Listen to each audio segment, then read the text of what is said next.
All right, I'd like to introduce our invited speaker, Dr. Megan Ennes, in our session about climate change communication. Megan is the director of the Thompson Earth Systems Institute, assistant curator of the Museum Education in the Florida Museum of Natural History. She's the head of the Museum Education Research Group and teaches courses about science education and communication at University of Florida. She served as the science director for the National Network for Ocean and Climate Change Interpretation, focusing on training educators on how to communicate about climate change. Megan's an expert in how the public learns about science in informal settings such as museums, and strategies to curate content and approaches that maximize engagement with science. This session will be a longer form talk, about 30 minutes, followed by a discussion. So here is Megan presenting the Communicating About Climate Change and the West Antarctic Ice Sheet.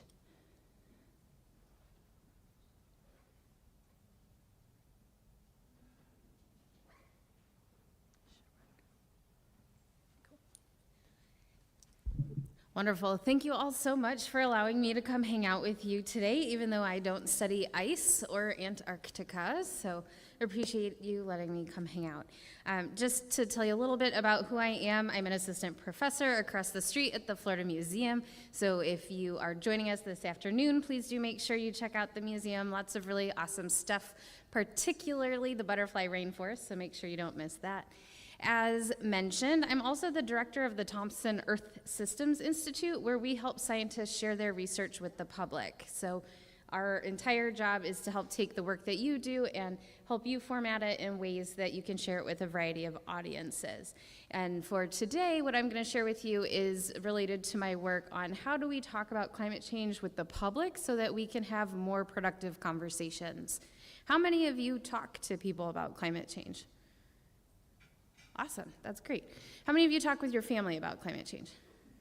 Your friends? Your communities? Totally random people. Awesome, okay. Glad to see we're talking to a whole lot of different audiences here. Great news. More than 3/4 of our country understand climate change is happening. That's good news. Unfortunately, not a lot of people are talking about it, which makes it a lot more complicated for us to have these conversations, and only a 1/4 of folks actually know anybody who talks about climate change on the regular basis. So it is really important that we start having these conversations and thinking about the ways we have these conversations so that we can help support a better understanding of climate change, how it relates to your work, and how folks can be involved in trying to make change. It's really important that we talk with folks in ways that avoids crisis messaging, because there is a lot of crisis happening in the world, and that really can make folks disengage. But what we find from our research is that people who feel hopeful that we can actually do something to mitigate and adapt to our changing planet that we're seeing, they're more likely to actually talk about climate change. They are more likely to support regulations related to carbon dioxide emissions, and are more likely to say that I am willing to take action. And this is really important. And so the more we talk about climate change, it leads to a greater understanding and acceptance that this is happening, and it helps you feel more hopeful about the world and what we're doing. So what I'm going to share with you today is from the National Network for Ocean and Climate Change Interpretation. Our acronym is NOCI, like the pasta. Really enjoy that. And so this is all evidence-based strategies where we worked with folks from across the United States, over 5,000 folks who are 18 or older. And so I'm going to be sharing the strategies and the research behind why I'm suggesting you talk about these things in a particular way. So research shows that just having knowledge, which one of these was I supposed to use? Nope. Let's try this again. Aha. Just having knowledge about something doesn't always lead to behavior change. We have thought for years that it was just a deficit, that people just didn't know it was happening, or they didn't understand it was happening, and that's why they're not doing anything about it. It's not really the problem. And so what we need to do is help people deal with the environmental emotions that are related to climate change. Climate change is a big thing. People get very emotional about it, and the environment as a whole, we have very strong emotions about, regardless of what we're talking about. And these emotions might be whether you feel connected to nature. Do you care about the planet? Do you feel committed to protecting the environment? And so we need to figure out how to get from objective knowledge and subjective knowledge, so the things you think you know and the things you actually know and would pass on a quiz. How do we get from there through these emotions to get people to take action to make change? So what we are going to talk about today is not moving. Did I break it? Oh, there we are. Is using strategic message framing. And so this allows you to be in charge of the conversation and make sure that you get people where you want them to go and that they're not leaping to conclusions. It allows us to use commonly held values that we share as a society, and it really helps to contextualize what you're doing in Antarctica to things that people understand and care about and are familiar to them. So what we're gonna do is tell a story. Why does it matter? How does it work? And what can we do together to improve the situation? So these are the 3 pieces of the story you want to make sure you include when you're talking about climate change. And the overall strategy you're going to use is you're going to begin with a value. You're going to connect to the action you want folks to take by using what we call an explanatory chain. We're going to use a metaphor, and then finish with an action that helps your listener feel hopeful that they can make change. And this is a diagram from a paper we published in 2021. So we're going to start with values. Values are things that we share as a society and help us to connect people to why we're talking about. If you don't help your listener understand why what you're talking about is important, you've already lost them. They're not going to sit there and listen to what you say. I used to teach in aquariums. I was a marine scientist. We'd do programs. We'd say, this is a shark. Sharks live in the ocean, and blah, blah, blah. 20 minutes later, go do something good for sharks. But if you don't start with the why sharks are important, you're not going to get them to, let's go do good things for sharks. So there are a lot of values around the world. These are very cultural. Can anybody think of a particular value that folks here might share? You can just shout one out for me. Don't be scared, I heard something. Okay, collaboration could be a value we share. Ooh, accuracy. How about family? Anybody value family here? No? Oh, I am so sorry. All right, well, how about your legacy? Who wants to leave a legacy for our next community? Okay, these are things that we share. Well, our team and the researchers at the Frameworks Institute worked with over 5,000, as I said, registered voters in the U.S. to test different values to help people connect to climate change. And so we tested a lot. Things like responsible management, the first thing you learn in kindergarten, clean up after yourself. Something we all understand. Protection. Innovation and ingenuity is one that's particular to the U.S., that we can solve anything. Stewards of the planet. Interconnectedness is my favorite. It's the 6 degrees of Kevin Bacon, but I'm really sad that that means less and less to people every year. So for those of you who are familiar with that game, it's also the butterfly effect. You know, how are we all connected? And then legacy. What do we want to leave for our future generations? So we tested all of these, and 2 came out as being really wonderful to use with almost any audience, and that is protection. So starting your conversation with, we need to protect Antarctica because it is an important habitat and plays a vital role in our ecosystems. And so we need to protect those habitats and ecosystems we depend on. Showing concern for others is a right thing to do. Stepping in to ensure other people's safety and well-being. Let's take measures to eliminate or reduce risks, and be vigilant for shielding people and places from harm. So these are all different ways we can talk about protection, and by leading your conversation with, we need to work together to protect these places, helps your listeners see themselves as part of the story you're trying to tell, and that is really important. So protection was the one that tested positively with almost everyone, as did responsible management. So again, we're going back to kindergarten. We need to clean up after ourselves. This one is very similar to protection, but we're thinking not just about protecting things for today, but also for tomorrow, and making sure that we are leaving a wonderful planet for future generations. So thinking about being responsible when it comes to the environment, let's look ahead to get a handle on problems before they get worse. Responsible management a lot is when we keep an open mind and look at the evidence and take a step-by-step approach to solving problems. And future generations depend on the decisions we make today. So these two, protection and responsible management, are a really great way to open your conversations. And here's just a very simple way that you can throw that into your conversation. It's important that we all take responsible steps to manage issues facing our environment, to leave our planet in good shape for future generations of animals, plants, and people. Or, like many people, we believe in safeguarding people and places from harm for the well-being of animals and people. We don't want to just center ourselves, because this is not just about us, it's about our planet as a whole. And so these two values are fabulous and can be used together, they can be used separately, but you want to have this as early in your conversation as possible. And then you can string it through the whole conversation, but you want to put this as upfront as possible, that we are in this together. Once you do that, then we're going to talk about the science. Oh, before I leave, one value they did test that did not work at all. Anybody want to guess what it was? Scientific expertise. Saying I am a scientist, this is my research, is not going to get folks where you want to go. And I'm really sorry about that.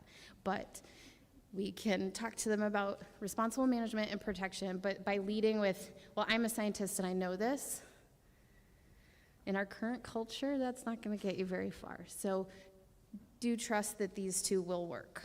And you can still say you're a scientist, but don't make that the why they should be listening. So once we have our folks in and we have our explanatory values, the next thing we need to do is explain to them what is going on. So what is happening in our planet that is causing climate change? If I were to say to you, driving cars leads to climate change. Most of us understand what are the mechanisms that are getting us from here to there, but a lot of the folks you're going to talk about, that is a huge leap you are asking them to make. So we want to make sure that we are including step-by-step information of how driving a car, which produces excess carbon dioxide into the atmosphere, which leads to more carbon dioxide, which leads to a heat-trapping blanket, we'll get to that in a second, and drives warming of our planet. There's a lot of pieces in there, so you want to make sure that you use as many steps as necessary, probably more than you think we need, to get them from the what is happening to why we're going to ask them to do something about. And so explanatory chains are very helpful. You want to break it down step by step, but then we want to include a metaphor. These are actually probably analogies, but metaphor sounds nice, so that's why they're categorized as such. But metaphors really help to make what you're saying sticky. The work you do is complicated and complex, and there are a lot of moving pieces in the work that you do. And it was so fascinating listening to your conversations and how they were all connected. And because you all work in the same space, you all have a fairly good understanding of what each of these speakers had to say and why it was important. Most of the folks you're going to talk to probably don't have that background information, and they will never need to be at the same level of expertise that you are. I mean, it would put you out of a job if everybody was. So we're going to work under the assumption that most of the folks we talk to don't have the same level of understanding about these processes that you do. So using a metaphor helps to make it sticky and memorable, because they will never be tested on the exact mechanisms of how this works. Or if they are, that'll be a surprise for all of us. So metaphors, we find, can be a little frustrating for folks in the science community because it's not exactly how it happens. And unless you are talking to someone else in your field, they probably don't need to know exactly how these processes work, but by giving them a high enough level of understanding of the process, they will be able to follow along on your explanatory chain to where you're trying to get them to go. So we have tested a number of metaphors related to climate change. One of our most popular is the heat trapping blanket. Has anybody heard that used before? Talking about the atmosphere warming. Great. We've been doing this research since 2009, and we see it show up in the news in different places. So the heat trapping blanket is how we explain that excess methane and excess carbon dioxide in the atmosphere lead to warming. How many of you grew up hearing about the greenhouse effect? How many of you have ever actually been in a greenhouse? Okay. There are a lot of people who have never been in a greenhouse. They don't understand what that means. How many of you have ever been trapped under a blanket and it's really, really hot and you have to like stick your feet out and you're just really uncomfortable?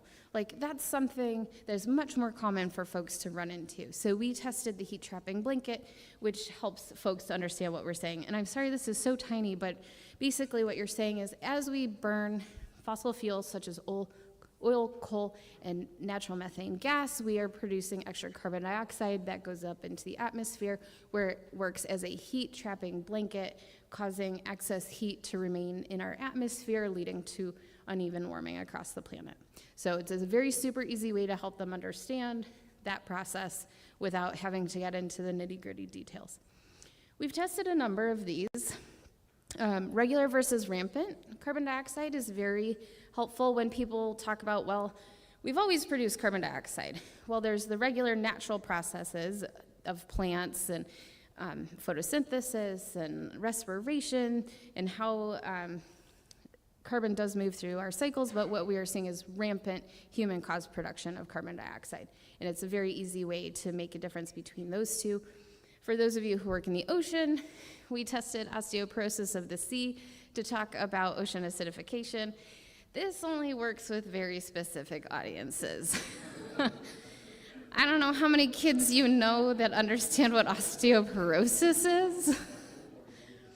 But this one we've had a few more struggles with. So still workshopping, how do we have conversations? But for certain audiences, linking ocean acidification to osteoporosis of the sea can help them understand that process. And then our other big one is the ocean is climate's heart, talking about how the ocean moves heat around the planet the same way our heart moves blood around the body. So these are all various metaphors that we've developed, and you are able to use any of these in your communications. I will give you the information on where to find them, and they've been tested, so you don't even have to change the language. This is one place where we believe in plagiarizing. Use them. They've been tested. So they're super helpful.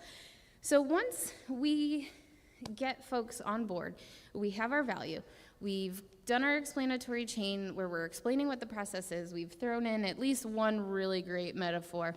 The next thing we need to do is make sure that we finish our talk with a community level action that we want people to get involved in. So back to my story about talking about sharks, I'd finish my program with, okay, go off and do good things for sharks. How many of you know what is a good thing to do for a shark? So we get folks really connected, we get them to care about this issue, we want them to go off and make change. You have to tell them what those changes are. For those of you who teach, your students aren't gonna go off and do extra homework, like go figure it out. We have to tell them exactly what it is we want them to do. So we want to make sure that we finish with concrete examples because this helps people to see that there are people out there already doing this, and this is something you can become part of instead of feeling like, well, if I'm the only person doing this, what's the point? I'm a drop in the bucket, I'm not gonna make change. So by showcasing these community level actions, it really helps people to feel they're part of a movement and that they can work together to make change. For years, we've been telling people to go home and turn off your lights when you leave the room. And again, that's an individual action, and that's where folks start saying, well, if I'm the only person turning off my lights, what difference is that going to make? And climate change is a global issue. We need to talk at a larger level, at community levels, and how we can work together. And it really helps them to understand why you're asking them to do this and what it's going to make a change for. So you have to make sure that the actions you're sharing are relevant to the issue you were talking about. So if we're talking about producing too much carbon dioxide from driving, and then you finish with, don't use single-use plastic straws, like, those don't go together. So we need to make sure that we have some sort of concrete action that is relevant to what we're talking about. So for example, they could talk to their children's schools about making the pickup and drop-off zone no idle zone so cars aren't running. That'll never fly here in Florida because everyone will like asphyxiate in their cars before their kids come out of school. So it has to be something that's reasonable and logical and taking place already. It also helps people to know that there are other people who care, that they are not alone in their concern for the planet. This is really important. A study of 10,000 students across the world found that over 90% of them have climate anxiety. They are very concerned about our planet, and over 60% of them said it interferes with their day-to-day life. So by having these community-level actions, it helps people to see how they can get involved. And the research shows that youth that are involved in community-level action have lower levels of depression and climate anxiety. So this is really important that you don't leave this out. Not only for your listeners, but for you. This is a heavy topic to be talking about, and it can really bring you down.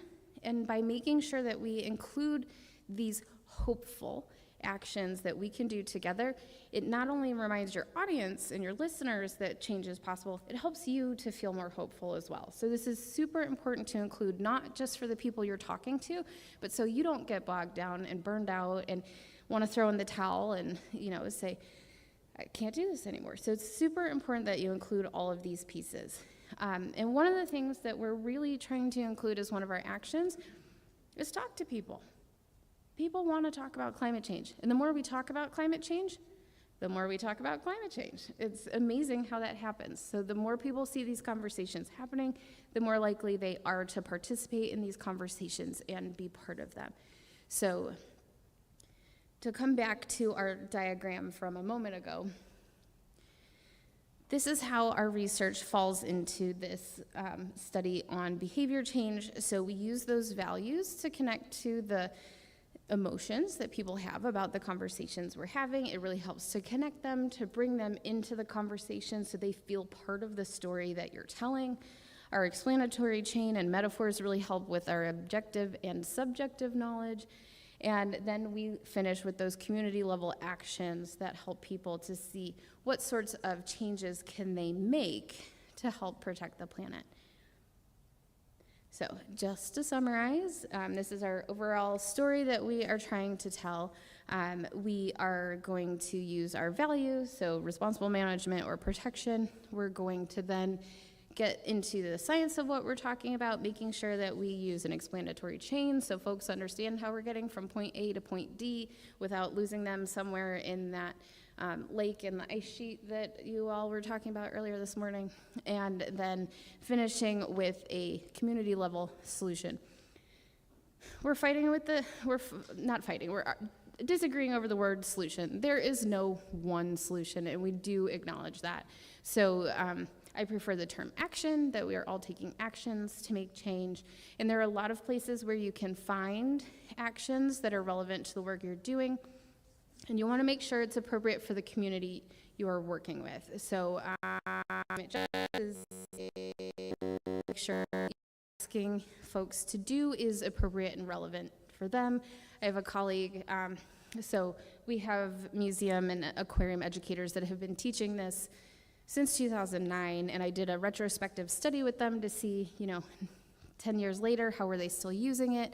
And the action part was really complicated because one of our members lives in Alaska, and she says, a lot of our folks, they're not even sure their house is still going to be standing at the end of the winter. I can't ask them to put solar panels on their roof. Like, that is not an appropriate action for that. But here in Florida, we have community solar in a lot of communities. So unfortunately, we don't have it here in Gainesville, but you can opt out of your regular utility company and buy into like a co-op related to solar energy. So that's a way that you can be part of a community, but maybe not necessarily be responsible for the cost and feasibility of even putting solar on your own roof. So with the actions, really do think about what you're asking folks to do and who you're asking to do what. So we have a lot of resources for thinking about that. So if you want to learn more about this, The website for MacKie is MacKie.org, and we have a lot of really good information on there. We offer free trainings periodically, so if you want to dig into this a little more deeply, we have all sorts of resources through my team that you can access as well, and the research that I've shared can be found at MacKie.org or through my website, or you can email me. All of those are easy ways to get access to this information. And I'm actually going to finish 5 minutes early so that we can have some time to chat and answer any questions that you might have related to how does this work with your work, or anything that bubbled up for you during this conversation.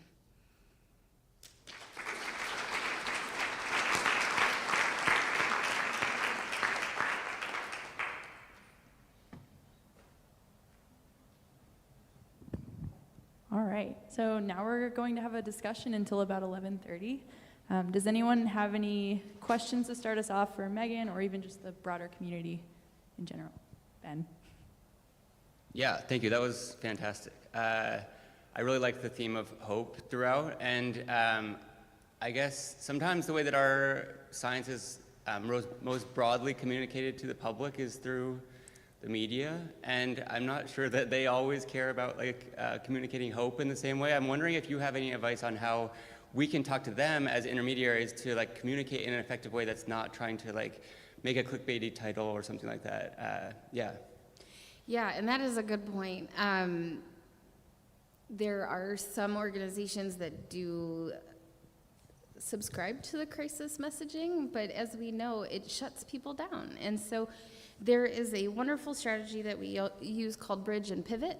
So say you're talking to a reporter and they're trying to drive you down into the crisis end of things, you can say, oh, well, that is a very interesting question, but what's really important to remember is these are the things that we are doing to make change. Or these are ways people can be involved, or these are the things we're seeing that gives me hope. And so if you were paying attention in the political realm recently, you probably saw a lot of this, the bridge and pivot. And so you acknowledge what they've said without repeating it, because otherwise that gives weight to what they said, and then you just re-emphasize the point you're trying to make. So it's a very simple strategy, but it doesn't feel simple when you're trying to do it. So it does take some practice on how to think on your feet and say, yes, I get that question a lot. However, what I really want to encourage us all to think about is these are the ways our youth are involved, or, here's things we're seeing that are offering hope and things of that nature. So there are ways to kind of drive the conversation. We can't keep them from making clickbait titles, but we can certainly try to make sure what we're sharing is hopeful.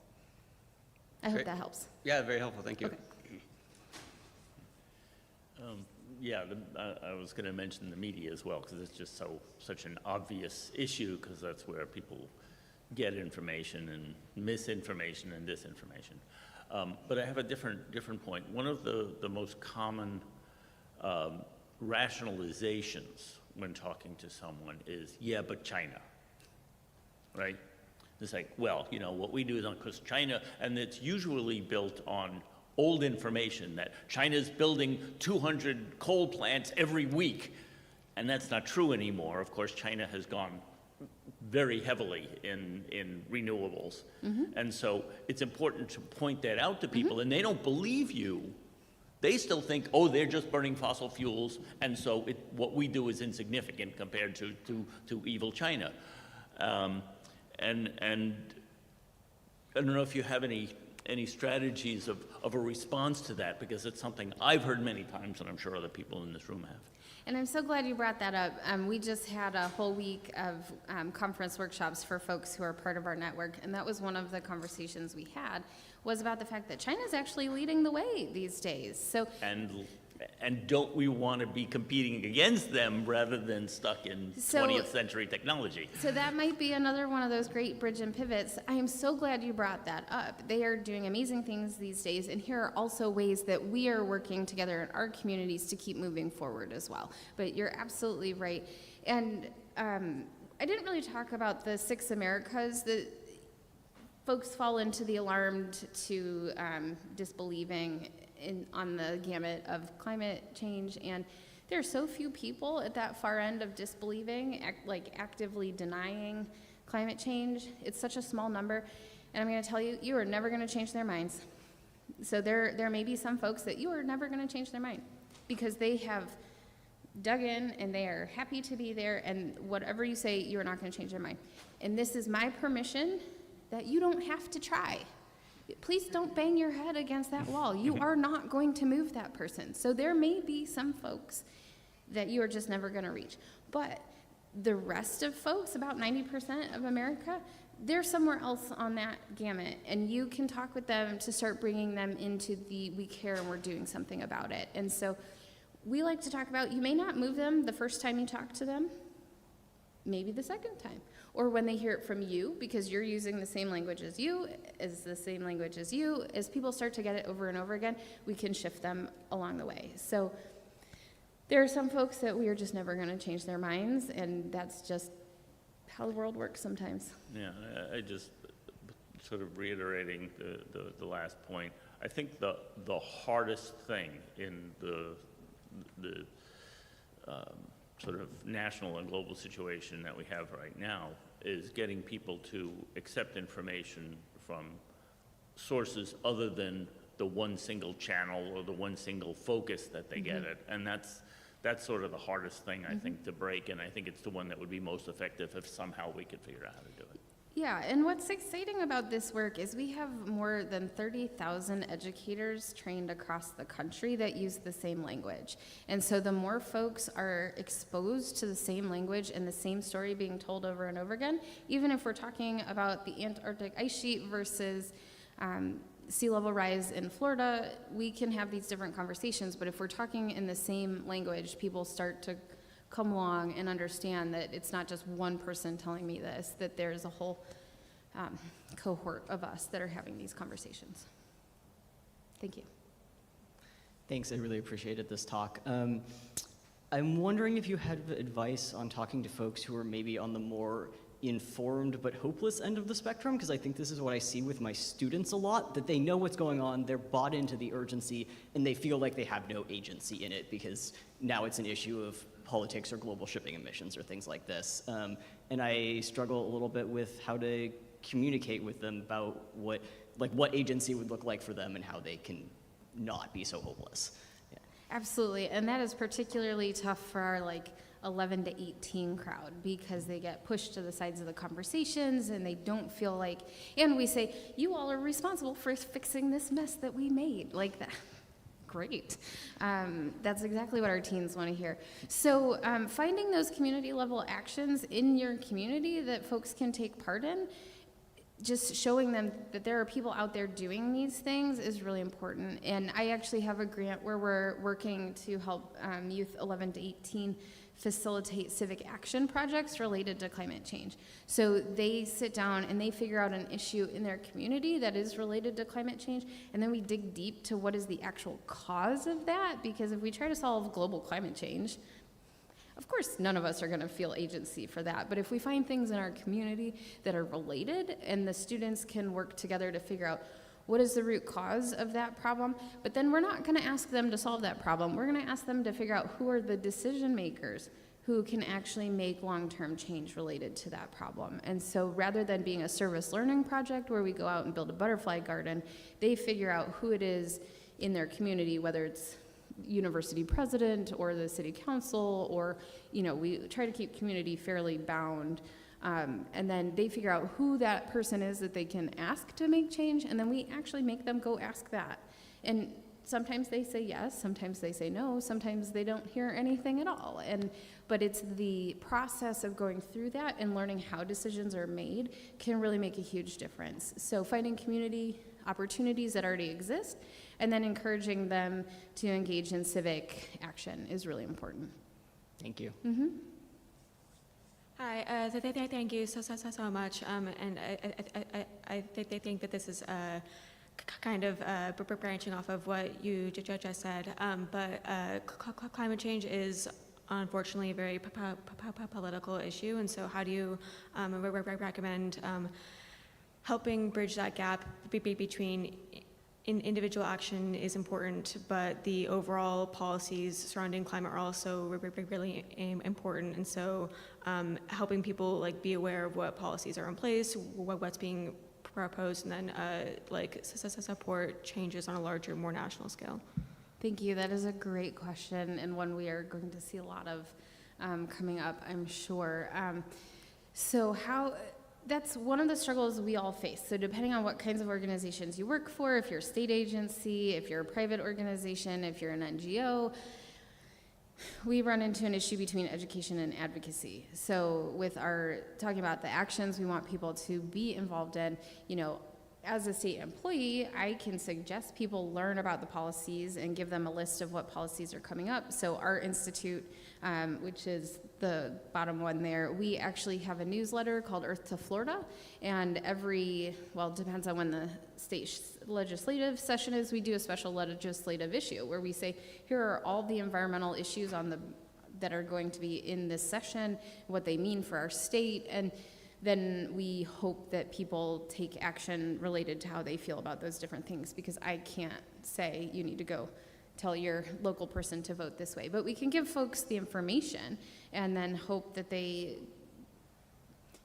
take action in the ways that are supportive of climate change. But that is a tricky one, because depending on who you work for and what your role is, some of us are limited in that, but we can share, here's where you find the information, or really good summaries or things of that nature, and then encourage folks that if you are passionate about this, here are ways that you can get involved in your community to take action. All right, thank you. Thank you. Thank you so much for your talk. It was really interesting. One argument that I've come across when talking about my science and climate change is the argument that humans can't change the climate because it is part of God's plan. Do you have any advice on how to respond to that? So that's where you can either use the metaphor of regular versus rampant climate change, but one of the values that didn't test well for all audiences was stewardship, and that is actually one that works very well in the religious communities, that we have a responsibility to be good stewards of our planet, and by doing these things helps us to be good stewards of our planet. So you don't need to argue with them about whether climate change is happening or not, but you can say these are things that we as stewards of this planet that we are responsible for caring for. These are things that we can do. So hopefully that's helpful. Thank you, this is awesome. I had almost the exact same question as Gemma, so we can skip that one, because I have a million questions. So I guess the maybe simplest one is, so a lot of us come at this from the lens of sea level rise. And a big problem I've encountered with communicating like that things happen at the poles where people most people don't go, most people don't even really know what a glacier is. Right. So is there a metaphor that is useful for sea level rise and like the far field causes of it? Yes, so a colleague of mine from California, we actually did a study exploring metaphors to be used in the Everglades versus we looked to see if we could do similar stuff in California and Florida, and so we do have some metaphors that we tested for sea level rise. I don't have that in this presentation, but I'm happy to share them with you. But one of the cool things about sea level rise is it's a local issue, because it's going to happen differently in different places. I spent most of my adult life in North Carolina, where we outlawed sea level rise a few years ago. So there's one way to address it. And part of their argument was that in the southern part of the state where I lived, the land itself was actually rising, whereas in the Outer Banks, the land is subsiding. And because of that, sea level is not going to rise the same in the southern part of the state as it is in the northern part of the state. So we can connect sea level rise to specific communities.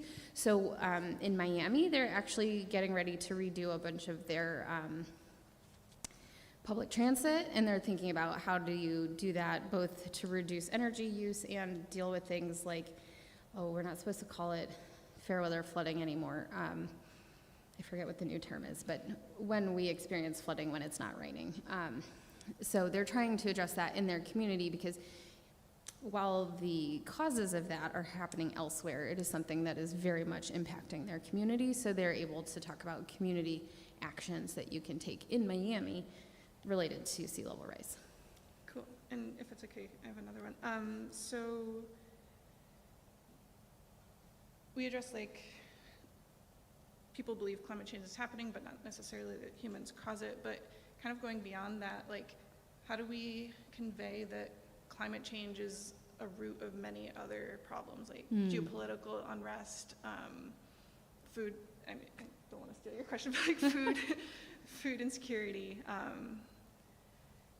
yeah, just how to make that whole connection. No, absolutely. And there are a lot of things connected to it. And like many of our talks, we want to talk about everything all at once, but we want to make sure we're focused on the specific issue that we have at hand, because we can't ask, well, we can, but if we're having a short conversation with somebody trying to talk about all of the global issues related to climate change in one conversation can be super overwhelming. So yes, all of those things are related, and you can use these strategies to talk about each and every one of them, but I wouldn't try to do it all at once, because you won't be able to have as effective of a conversation as you might if we're talking about one specific issue and how can we address that one issue, because the food insecurity, the water insecurity, all of those things are going to have different actions that we need to take to help address them, and we don't have time to do that in one conversation. Thank you. So I also really enjoyed this. This was really nice. My question's regarding food consumption and the food industry.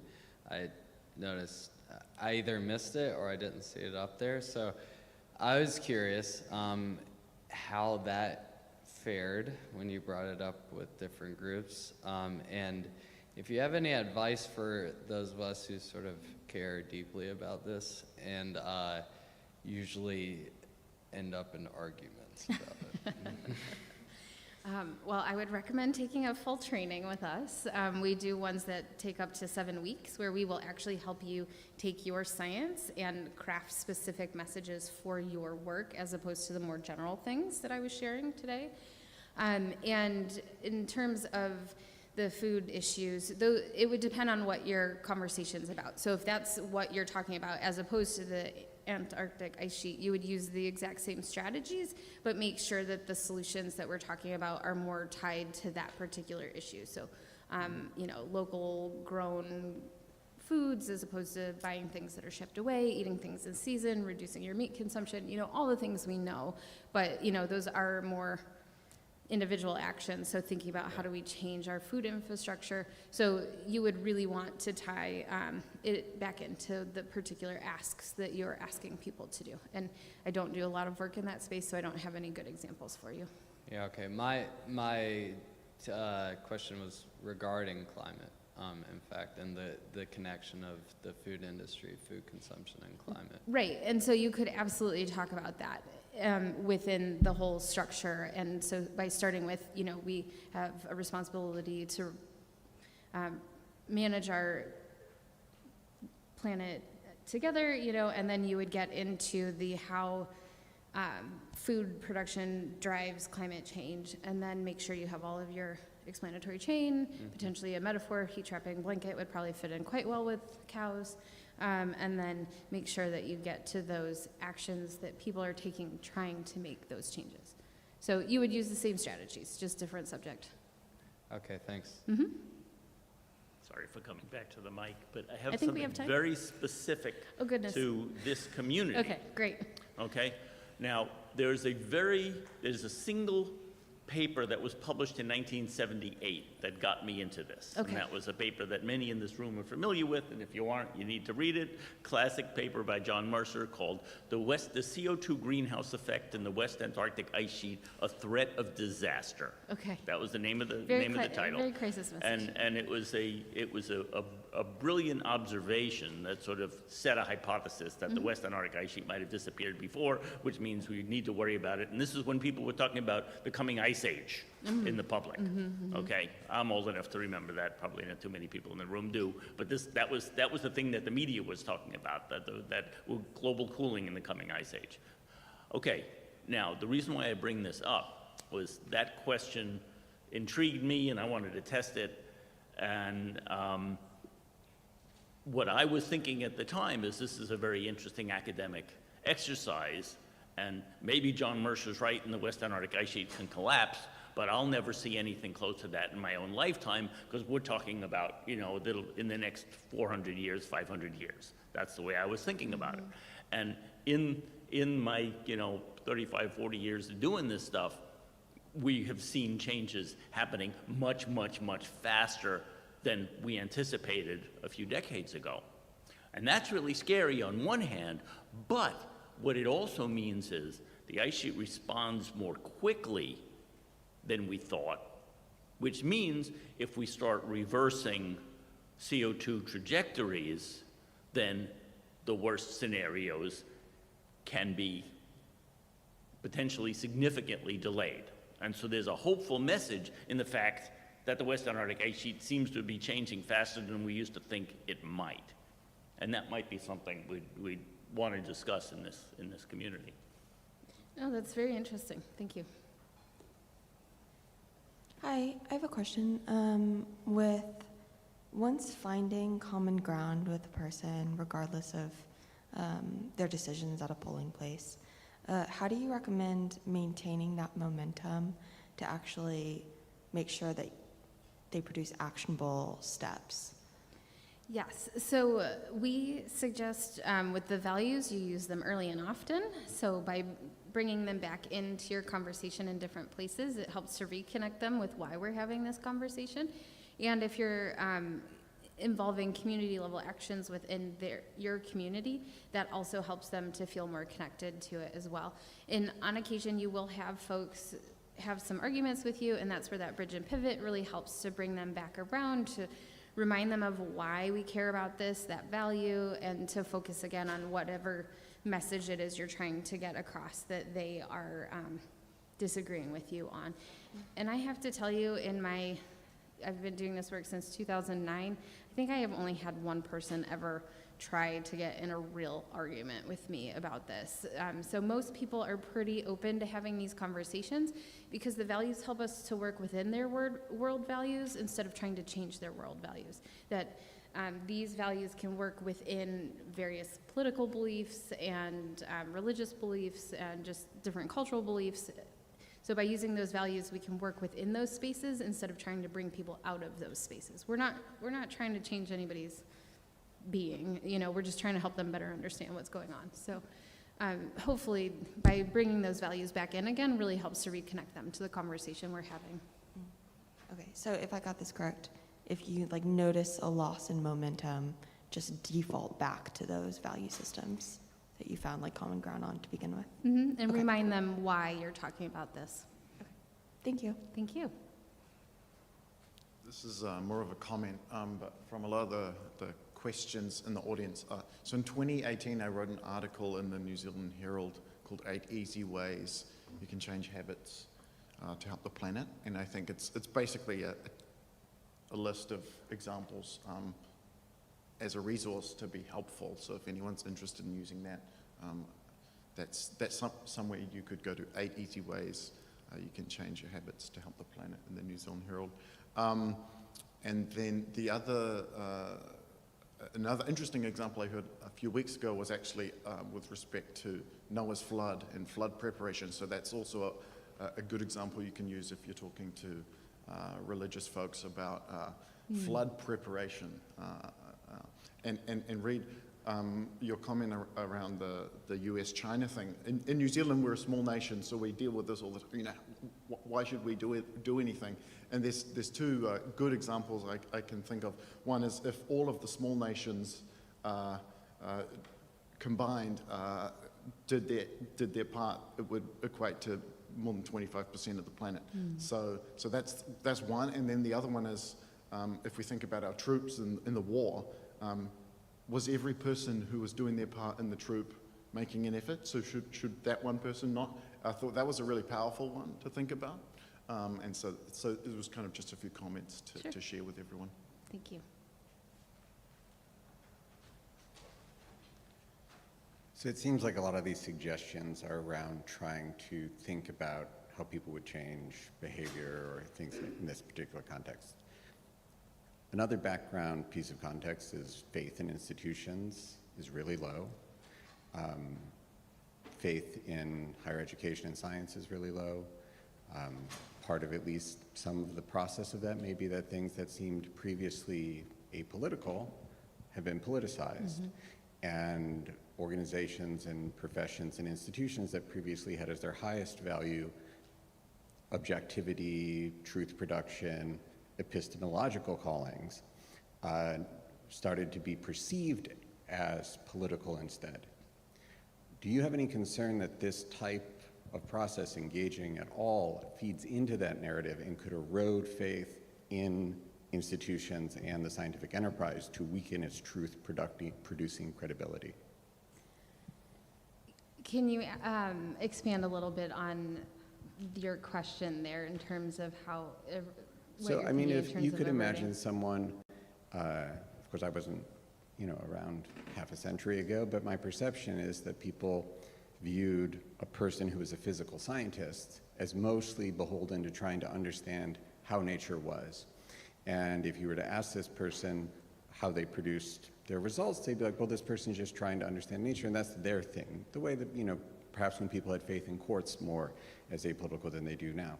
And so to say, hey, there's a meeting of scientists talking about how to try and change other people's behaviors, you might be like, oh, this person isn't a pure curiosity epistemological being. This is a person who wants the world to be a certain way, and I trust their scientific production less because they're chatting about how to change my behavior.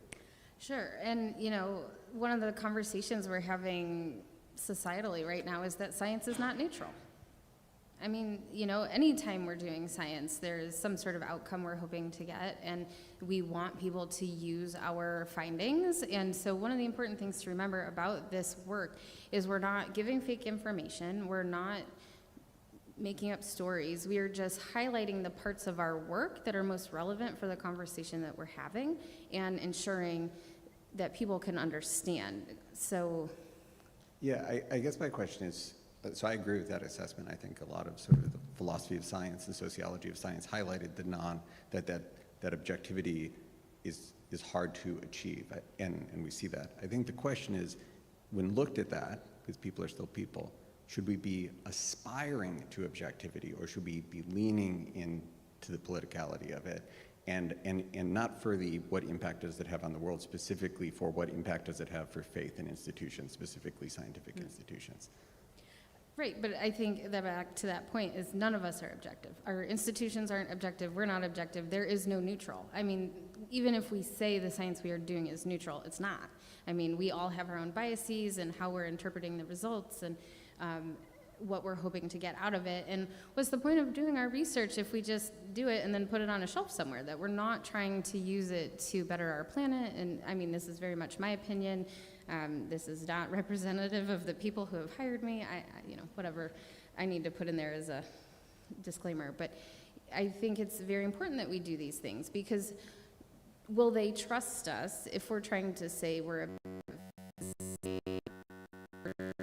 that has an angle, which, I mean, we all do, but hopefully they're all to try to help people understand the world better and our place in the world and how we can work together to do that work. And so I know some folks get a little uncomfortable with the idea of even just the strategic message framing of only focusing on specific parts of our work. There's an interesting book called Don't Think of an Elephant. So if I tell you all not to think of an elephant, what are you thinking about? So, we don't even have to acknowledge that there are people out there that don't believe climate change is happening. Because if we say that in our conversation, what they hear is climate change isn't happening, or we're giving weight to those conversations. So we don't have to bring any of that up because it's not relevant to our science. We are looking at how climate change is impacting the Western Antarctic ice sheet, and that's all we have to focus on. So we're not misleading anybody. We're just focusing on our research and how it's relevant to what we're trying to say. Good, thank you. Thank you. Thank you, Allison. I appreciate that. Just super quickly, I think one of the things we can do as a community, and especially when we're talking to younger folks, is remove the word believe from all of your language. That, you know, you talked about political and religious beliefs. If we separate that and talk about, I'm going to say it again, what we know and how well we know it, and talk about confidence and statistical confidence, that prevents, or that, you know, prevents that sort of belief versus, you know, research behind it. And I realize, as you point out, you know, we're biased. But if we do kind of bring it back to what we know, how well we know it, statistical confidence, which is the language we use, you know, when you're having a discussion with somebody whose points are just rooted in a belief system, ask them to save it for Sunday or a different conversation, because that's not what we're talking about. So work really hard. It is actually a really hard thing to do, but you got to work the word believe out of your language and try to help other people do the same thing so that we understand. We're on the same page when we're having these conversations. Thank you. Really interesting points just being made. And I'm wondering if maybe to Dusty's question, there's like an analog we can make with like biomedical research, right? Like those researchers are trying to help people too, you know, but people trust that science somehow more, or at least they trust the results of that science in the medications they take or the medical care that they receive. So is that maybe useful? That's a great question, because I think we've seen a shift there too in the last few years. Yeah. You know, so trying to use scientific expertise as a basis for these just really can steer us into conversations into a corner that we're not being productive. So, you know, if we try to bring up even statistical power in a conversation, most of the general public don't understand what that means. So, you know, we just have to be very careful on the language we choose. So yes, understanding of climate change is the term that I try to use rather than beliefs in climate change. And so how we use these languages are very important. And I think we're in a shift in our current society in terms of where this works well and where we need to do additional research. So we are actually applying for a whole new grant to redo all of our, like, retest our metaphors, retest our values, and see how they work now compared to 10 years ago. Cool.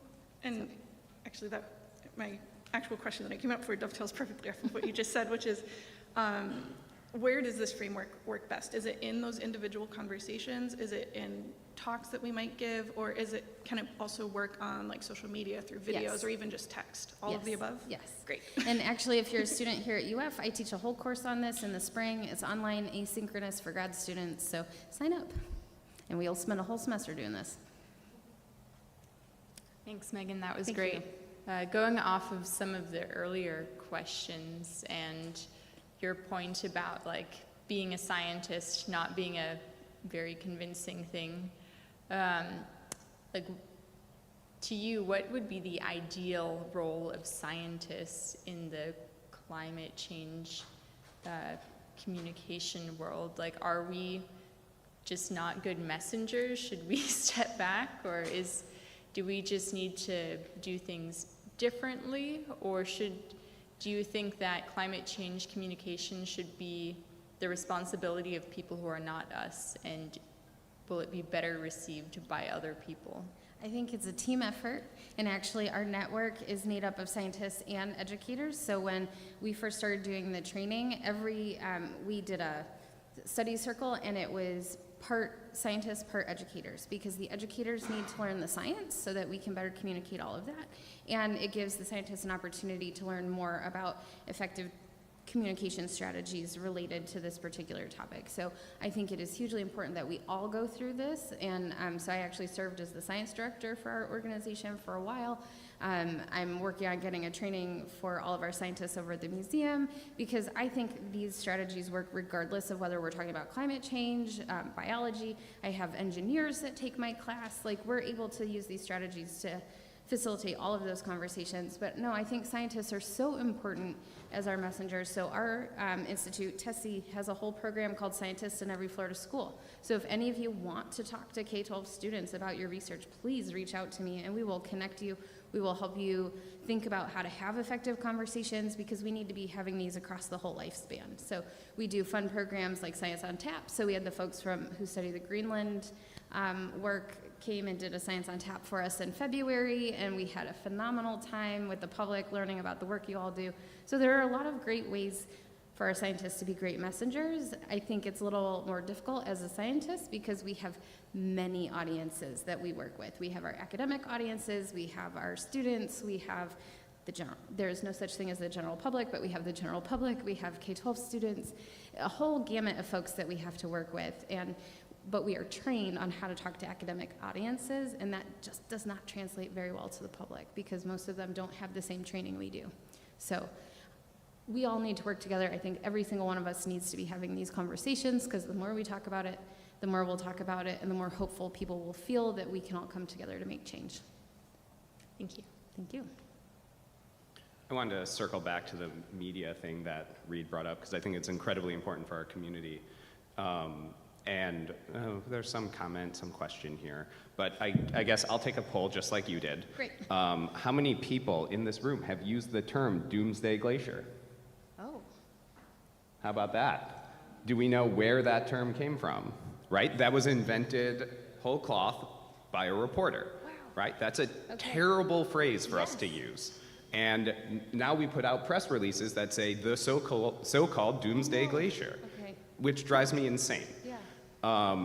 And I think part of this is we have a really perverse incentive structure, right? It is good for our career to have an article in a popular press media outlet. And so we are hesitant as a community to then not talk to this reporter again, right? Because if we don't value, the term doomsday glacier, we have no ability to correct, but we do have the ability to then say, oh, I'm not interested in doing another interview. That's our power. And I think we do a lot more media than we do, say, Science on Tap type stuff because our institutions love it, right? And so I think there's a lot we can do as a scientific community to tweak this incentive structure, whether it's through how we hire postdocs, when we recognize really cool graduate outreach communication, or how we write tenure letters, senior people in the room, and how we value these different bits. And so have you seen any of these communities actually try and organically shift what they value to put it more in places that seem to have more impact? That is a great question. And I think we are seeing a shift in how researchers value the public communication, because I think for a long time, traditionally, we just did our work, we published, and we went on with our day. And now everything is accessible. And so thinking about how we prepare to share that information is really important. And so I have seen at our university a lot of shift in supporting our students in taking courses like mine on science communication, getting them opportunities to sign up for programs like our Scientists in Every Florida School, where they actually get to engage with students, or our panel for Science on Tap was both grad students, postdocs, and the faculty members. So, giving everybody the opportunity to learn how to do this. I know our department has a science writer that helps us put things out for the public, but we have one for our entire department, so it can be hard to connect with them. But our institute, that's what we do. If you work with us, I have a communications manager, I have an assistant communications person, and then we have a really cool program called our Environmental Leaders Communicators Internship. So thank you to everybody who's been talking with Bailey. She's here today to learn not only how to conference, but also how do we share your research with the public and why is it important. So I think we are seeing things change as we are moving forward. I recently did a study with our folks on how they feel about having the public in their collections, because we're getting ready to reopen our collections building to scheduled public tours. Don't just come whenever, but how do they perceive the importance of engaging the public with their work? And we are really seeing a shift in how important it is for us to engage people in the work we're doing, so they care, so they understand why it's important, and why they understand we have federal funding for it. Yeah, I also just wanted to follow up. I think there's a lot of positive feedback mechanisms that we can implement ourselves every day to promote great communication and pat people on the back for doing it right. I started when I see a good climate change article in the media, for example, I actually will send an email to the reporter and be like, hey, that was great. I love that. You know, sometimes when I'm involved, sometimes when I'm not involved, and it has created great relationships and it builds trust, right? That's a big part of this communication thing, is how do you have enough trust between the science community and the people writing for the public or communicating with the public. Is everybody familiar with The Conversation? That is a great outlet for making sure that your pieces are put together in the way that you want to share it with the general public, and then it gets picked up all over the place. I had one that was translated to Spanish, and really just a good way to share your research and make sure that you have a hand in how that gets communicated. So. But yeah, I think we're really seeing a shift, and we have to make sure that we as faculty give our students opportunities to do it, make it obvious that it's valued with our students, and that's important from our departments also, because if your department doesn't value it for you, we have enough going on without trying to fit something in that's not being measured. So we really need to see change all up and down the academic sphere in terms of valuing communication. Hey, you're probably sick of me, and I'm sorry, but I'm really fascinated by all of this. So my question is, does asking people to educate themselves as an action work? In my experience, it feels bad when someone asks me to educate myself. So. And so that's sort of what I meant by the homework comment earlier, that we want to give folks enough information that they understand what's going on, and then tell them ways that they can get involved, because saying go off and find reputable resources to learn more about this can be really hard. So if you have resources that you enjoy, you can share those, direct people to the a certain place, but really we want to package this as nicely as possible and give it to them. Speaking of which, I have a publication, and I don't know why I didn't list it on here. We published in 2021 in Elementa on how to use this related to work in the Gulf of Maine, and it is probably very similar to the work that you all do. So if anybody's interested in reading that paper, we have examples of how to use this language related to, I think, 6 different coastal issues in the Gulf of Maine, including ocean acidification, sea level rise, and impacts on lobster fisheries. So if you're interested in seeing how this is applied, let me know, and I'm happy to share that article from Elementa. And related, do you have ideas or research on how to inspire the next generation of scientists to think critically and want to become scientists? So role models are really important, so that's why our Scientists in Every Florida Schools is so important, because it allows our students to see a wide variety of what does a scientist look like and what kind of work do they do. And I mean, I'm sure, most of you are working in areas that didn't exist when I was a kid. I mean, anybody who's doing artificial intelligence work, I mean, these are careers that didn't exist 10 years ago. So by being able to showcase different opportunities, different kinds of careers, and my research actually shows families are super important. So if you can do work with families as a whole, because we can get kids excited about science all day long, and we've been doing that for the last 40 years, but then we send them home to families who don't know how to support that. So by bringing communities together to do science outreach is super important, because you build a whole community that sees science and values science and cares about science and knows then how to serve. Okay. Yeah, so I kind of have a similar comment on to what are they doing? Because I hear it a lot. What are corporations doing? What is Hilton doing? Does Hilton have solar? I went outside to check. I don't think I see any solar panels on this building. And so it's nice when you go to places and you see that they have a solar monitor, and you can see that they're getting power, or cities that use hydrogen power. So do you know of examples, of strong examples we could tell people that yes, corporations are doing X, Y, Z to help, because it's a trickle-down effect. And obviously being green costs money. Corporations have money. So what's your take on that? Yes, and I'll have to see if I can find the website. I'm going to hang around during lunch, so if folks have additional questions, I'll be here. But there's actually a very good website I found recently. I believe it's called C40, and it talks about how different communities are addressing different impacts related to climate change. And so it talks about businesses and cities and municipalities and how are they as communities making change. So there are resources online that share some of those stories, but I don't have enough of them tucked away to be able to give you a good example. Well, thank you all so much. I really appreciate this conversation. It's been fun. Let's thank Megan one more time.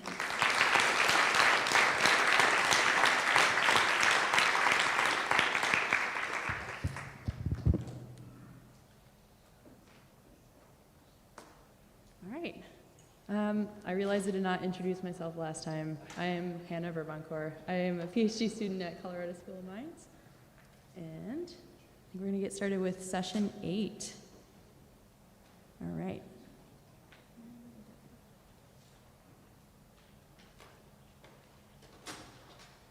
All right. So I just wanted to say something before we start the session. I'm just excited to introduce this session about waste in the community, how we interact with communities impacted by our work and co-produce knowledge with representation from different perspectives and create avenues for actionable change are all important responsibilities we hold as cryospheric scientists. This session will hear some talks and follow-up discussion about making cryospheric science more accessible within the cryo community and beyond in the public sphere. So first up, we have Marion McKenzie giving a talk titled Gear Sharing for Cryospheric Scientists and Early Career Initiatives supported by Cryo Community. Thank you, Hannah, and thanks for that introduction. So I'm Marion McKenzie. I'm a postdoc at, you could probably guess it, Colorado School of Mines. But today I'm really excited to share some work on this gear sharing site that I've been building with feedback from the community through Cryo Community as a resource. So if you haven't heard of that, I will talk a bit about that as well. So if we think about who is in the room right now, who are in the communities that are conducting science, in this awesome work published by Alex Roble and colleagues this year, we see that people from historically excluded backgrounds are not fully represented in the same way that they're represented in the United States population. And so it's important to include these identities as well as identities of people in the LGBTQIA+ community, in low income backgrounds, and from disabled communities as well, so that the composition of our scientific research can be better. And this composition is critical in determining the types of research that we're prioritizing, the values of the research we're communicating to the public, and how we're communicating results to the public. And if you think about why you're here, why you're interested in cryospheric sciences, there's been a common thread. A lot of people have shared that experiences outdoors as a child or through their experiences growing up have helped them want to stay in this field. But not everybody has access to the outdoors in the same way. Historically excluded groups as a factor of geographic distribution, meaning local accessibility to outdoor recreation, and economic circumstance or the financial ability to participate in outdoor activities means that not everyone can participate outside in the same way. And so this came up a bit last year in the early career session that we had. And so the early career scientists in the room were having conversations about what they needed to be able to better participate, which really ties in well into the idea of diversification of our field, meaning that people were asking for better access to gear and identifying accessible and affordable gear. People were interested in building support networks for going to the field and creating mentoring systems across career stages. And people were also interested in increasing shared information, so reducing what I'll call the hidden curriculum, or what is implicitly supposed to be known when going to the field, but if you've never been there before, or you're not familiar with the outdoors, that's not intuitive. And so I'm really excited to introduce this new page that we've built called the Gear Sharing Space on the Cryo Community website. The Cryo Community website has been around since 2021. It was the product of an urge pod from the Midwest Glaciology group. But since then it's grown, and this page is live as of this week. So you can scan this QR code or go to this link. It's linked to the main page. And the purpose of the gear sharing space is to first and foremost connect people who are seeking to borrow gear to people who are willing to lend gear. And so it's connecting these exchanges so that our community can become self-sufficient with this. Another aspect of this I'm really excited about is the sharing of packing lists. So instead of having people show up to the field with different gear, different variations of gear, this can help kind of bring down that barrier of not knowing what to bring.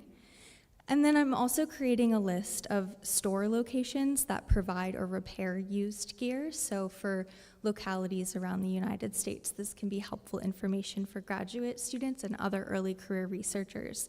Within the page, you'll find other aspects such as frequently asked questions, sharing agreements, and gear discounts that we're able to get as field-going scientists.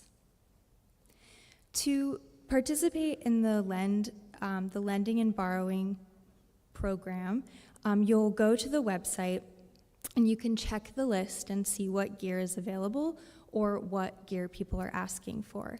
There's a form linked where you can submit through a Google form what you're seeking to borrow or what you're willing to lend, and then that will auto-populate into this list. If on the list you see something that you'd like to borrow or you see something that you have that someone's looking for, you can contact them directly. That information is available through the contact sheet. From there, with the person that you're going to borrow or lend gear from, you'll complete the optional gear lending agreement for the exchange and then follow through with that. So we conducted a survey earlier this year about community buy-in and whether or not people thought this was feasible. These were just a few of the concerns. So people were concerned about quality assurance, receiving the equipment early enough to be able to practice the usage, sanitation of personal gear and cleanliness upon return, timely return of gear, breakage or damage of items, and transparency of use by the borrower. In light of that, I've developed this gear sharing agreement, which addresses all of that. So between the pair that will be doing the borrowing and the lending, this is a personal preference, so you'll work with that person to build this agreement into what you want it to be. You can talk about the length of time you can have the gear, what the process of shipping will look like. As of right now, I'm applying for funding to try and help support shipments. For now, it will be the responsibility of the lenders and the borrowers to figure out how to exchange gear.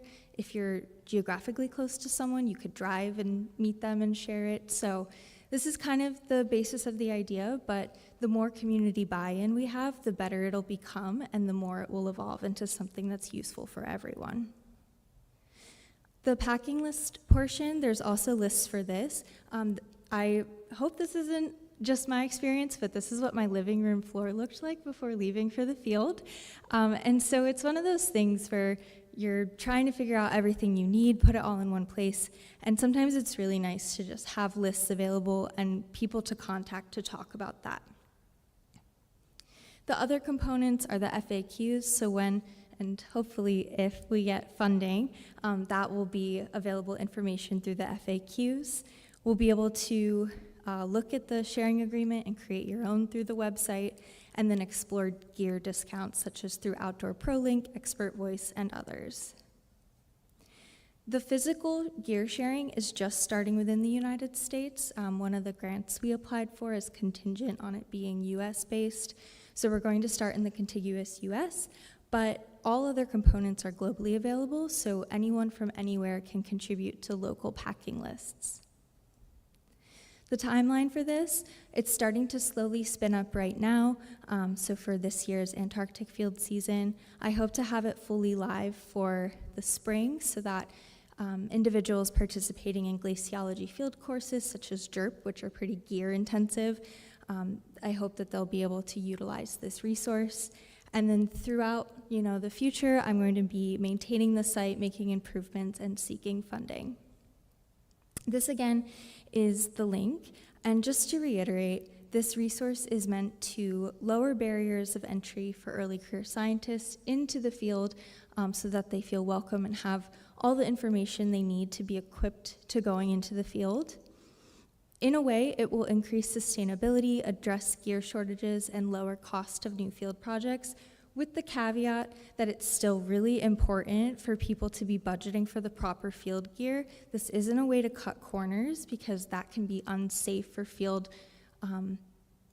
conditions, but it could be a way to know what to bring and have a sense to fill gaps if there is some gear not available. And this is also working to improve connection and collaboration across the polar sciences, in addition to bringing in people from diverse backgrounds. It's also really important to have retention and be able to make people feel like they're part of the community, especially when we're going to the deep field. So with that, I'm happy to take any questions. This is very much a collaborative effort, so I would love to hear your feedback and incorporate it in any way I can. Thank you.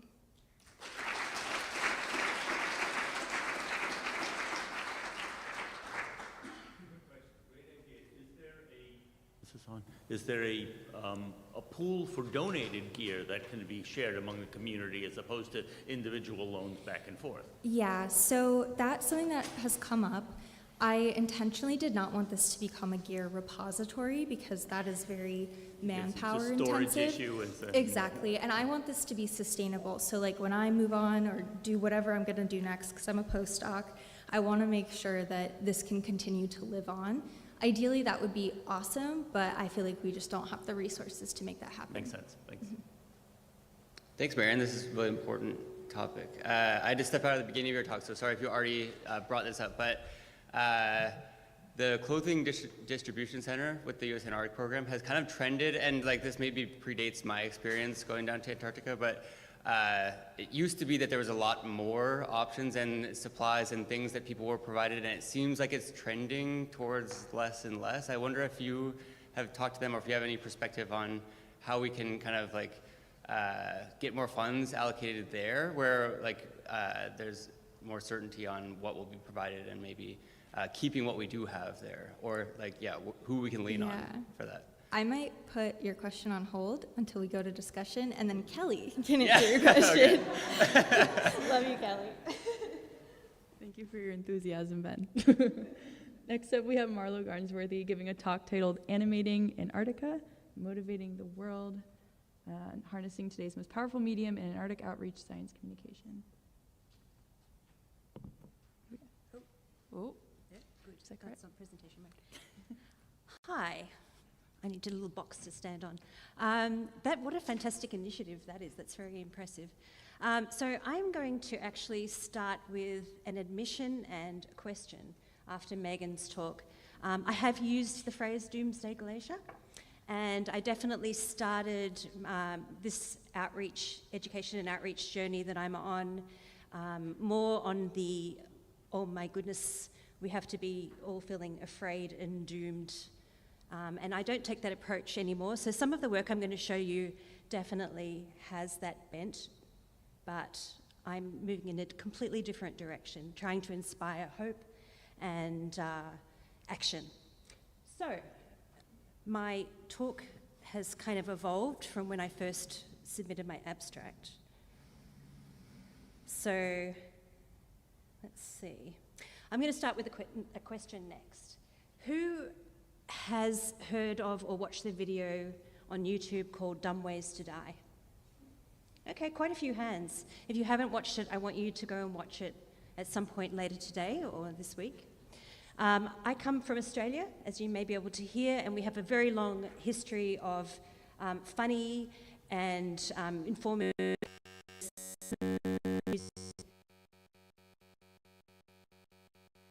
approach things with that bent.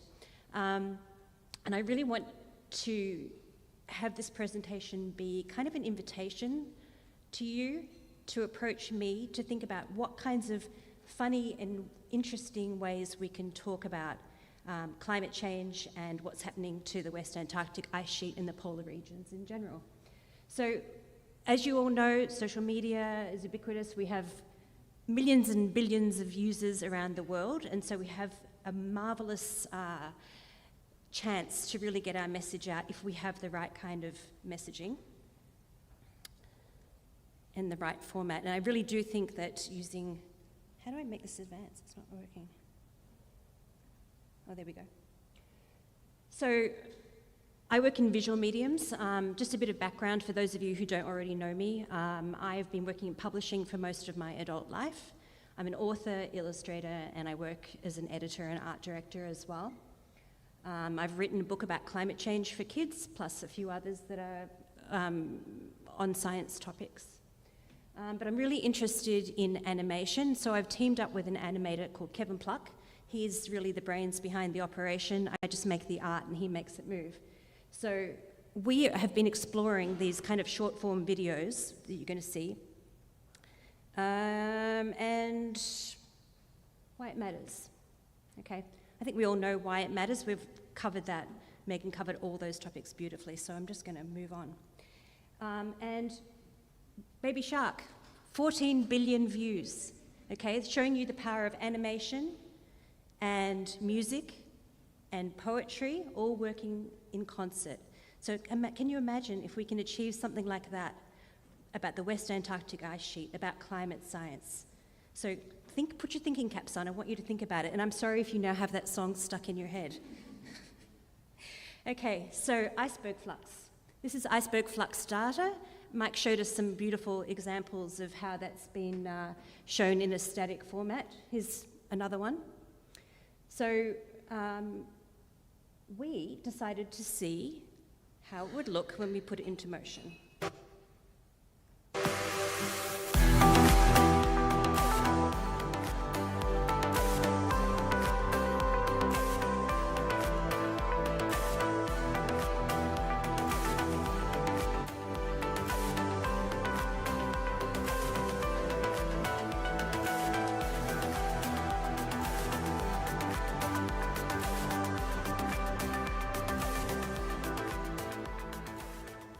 We put that on social media.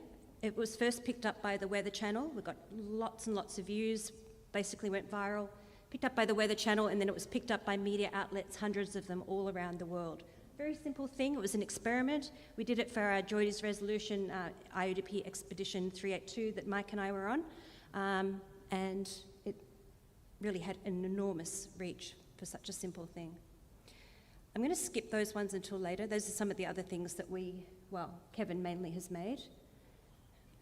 Okay, the next thing we were asked to do is to make animations for a film called The Lake at the Bottom of the World for the Salsa Antarctica expedition. So I'm going to show you what we made. I called it the world's largest wetland. It's got, I'm proposing this. It's got life. It's just under a mile of ice.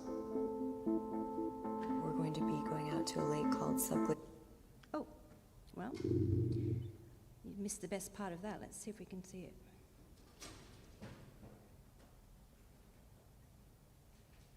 Going out to a lake called Subglacial Lake Mercer. A lot of subglacial lakes fill and drain, and they drain to the ocean. So what's happening under Antarctic ice? So marvelous opportunities to show places that cannot be seen at all, right? Similarly, we can show processes in places that can't be seen. This is the sending of the messenger down to core into the sediment beneath the ice.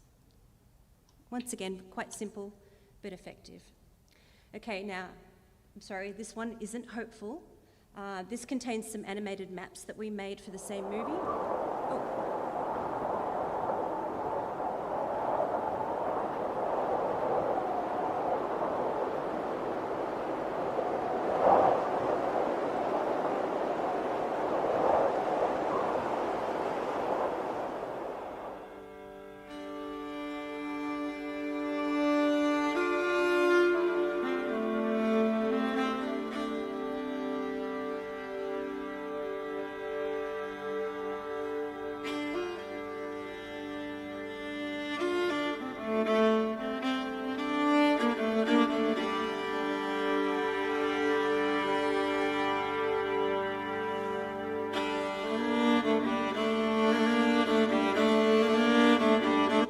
Depressed now?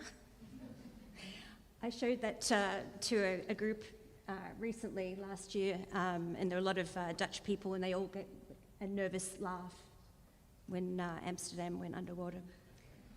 So, yeah, it's been a journey. So I'm just going to segue a little bit. I want you to still think about the animation thing, because I'm going to show you something else we're working on right now. Here's a couple of examples of books that I've done with scientists. First one is 392 Haiku.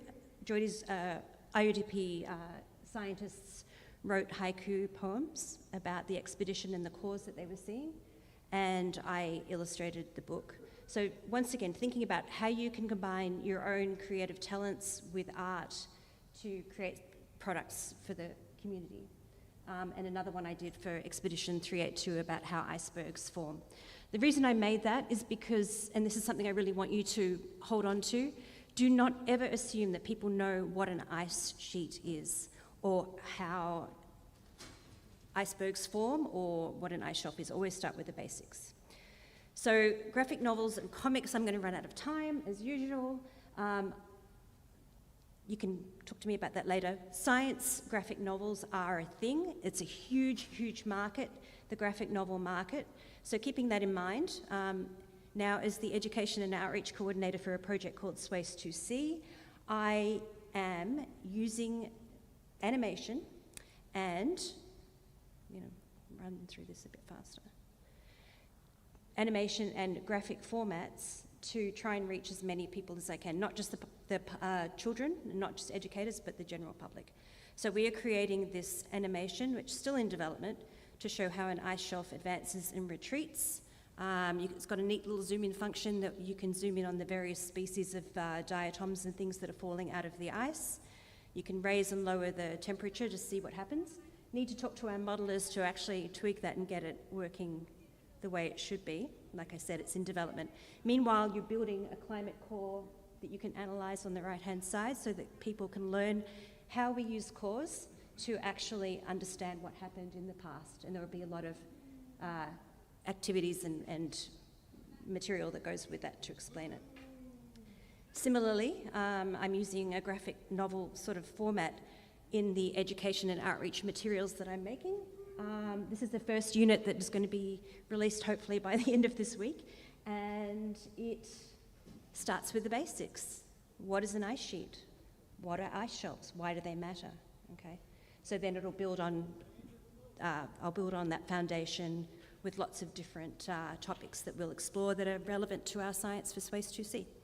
Anyway, thank you very much, and I look forward to answering questions and hearing your ideas about how we can create brilliant, funny, interesting messaging in an animated format that we can put out to the world.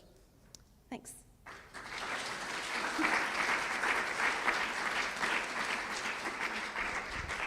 All right, I think we're going to have a discussion until about 12:20, which is when we'll break for lunch. So could the speakers come up? Thank you. Does anyone have any questions? We have quite some time to ask. We do? Oh yeah, Ben asked a question. Do you want to revisit that? Sure, yeah. I don't know if I need to ask it, but again, I'll add, I've never been to Antarctica, so I can't. Yeah, maybe another part of the question is whether that serves enough of the community, right? Because obviously a lot of us talk about Antarctica, but use a microphone. Yeah, so my original question was about the CDC and going to Antarctica, but maybe that's not good enough for all of the cryosphere community. Maybe we need to think about an alternative that can provide similar support for people traveling to Greenland or anywhere else, whatever. Yeah. Yes, I think that right now, this project was just born out of conversations that it seemed like a need. And it is about community buy-in, so it's only going to be as strong as everyone who wants to contribute to it. If this isn't of interest, that webpage will just kind of hang out and be empty, and that's, yeah. So, I mean, I'll turn it over to Kelly to talk a bit about CDC and like funding in those spaces as well. Yeah, the CDC. So It's the Clothing Distribution Center, for those of you that don't know. Basically, down in New Zealand, before you get on a plane and you head south, you're issued a Big Red, some wind pants. The Big Red is really specific. If we all had to go out and buy Big Reds, that's a pretty wicked expense. But to fly anywhere in Antarctica, you have to have a Big Red.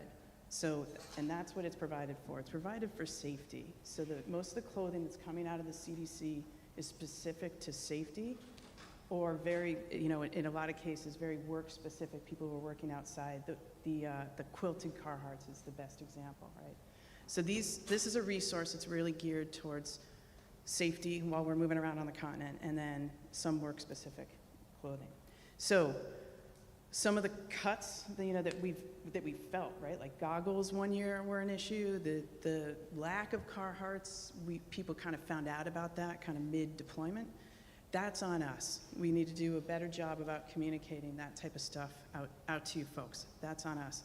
But I think that there's room here to put gear type things into your proposal budgets. And this is why I kind of was upset about the way goggles or Carhartts sort of transpired, because with advanced lead, we can put that into our proposals and we can help you fund that. So let's talk about the whole model, like with respect to what Marion's doing.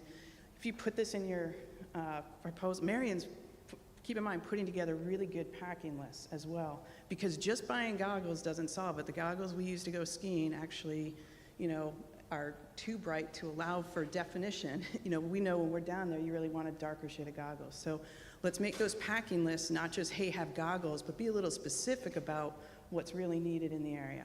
If you're going to put this into your proposal, please do. You have our support to do that.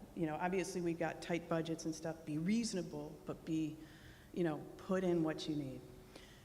If you have, say, an early career, an early career or postdoc or a grad student, and you want to set them off on their career, please allow them to leave your group with that gear. This is that sort of early career, mid-career step I'm talking about. Let's support our people as they move forward in this community, maybe with that gear. But some houses also like to, some institutions or groups, research groups, like to also kind of make a little gear closet of their own, and that's great too. We had one at NASA that actually included a couple Big Reds. So keep all of these models in mind. Please include things in your proposals as needed. Be conscious budget-wise. Don't skimp so much, though, that you're getting the crappy goggles and not the goggles that are good for the field. What we've seen in some of these big field camps that bring a lot of PIs in is comments from those PIs saying that some PIs are gearing people correctly and some PIs aren't. So let's all work together and make sure that we're protecting our young community, our early career community, when we go out in the field. But all the models are in play. Put these things into your proposal, potentially build up your home resources, use this gear list as an option, and also set your early career researchers up for a successful future. Does that make sense?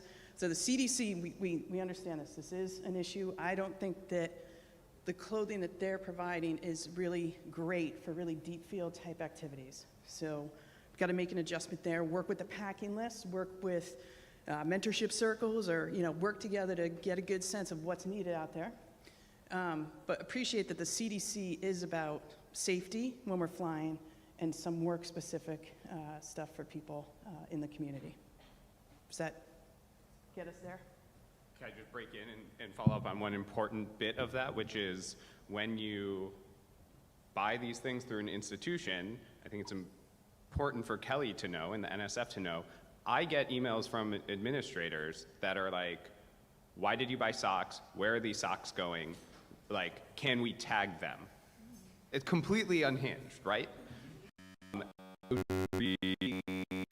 If something somewhere about gear and making that clear that like this is disposable. This is not, right? That then allows it to disappear with an early career researcher. This is a consumable of our project, just like lab equipment is a consumable in a lab. And having some clarity from the funding agency side will help us a lot at the institutional side to be able to implement some of this. And just another really quick follow-up on the same thing. If you get a tenure track position, think about all these things with your startup package. That's another way that you can justify buying everything you'll need to help build a successful career if you're planning on doing field research.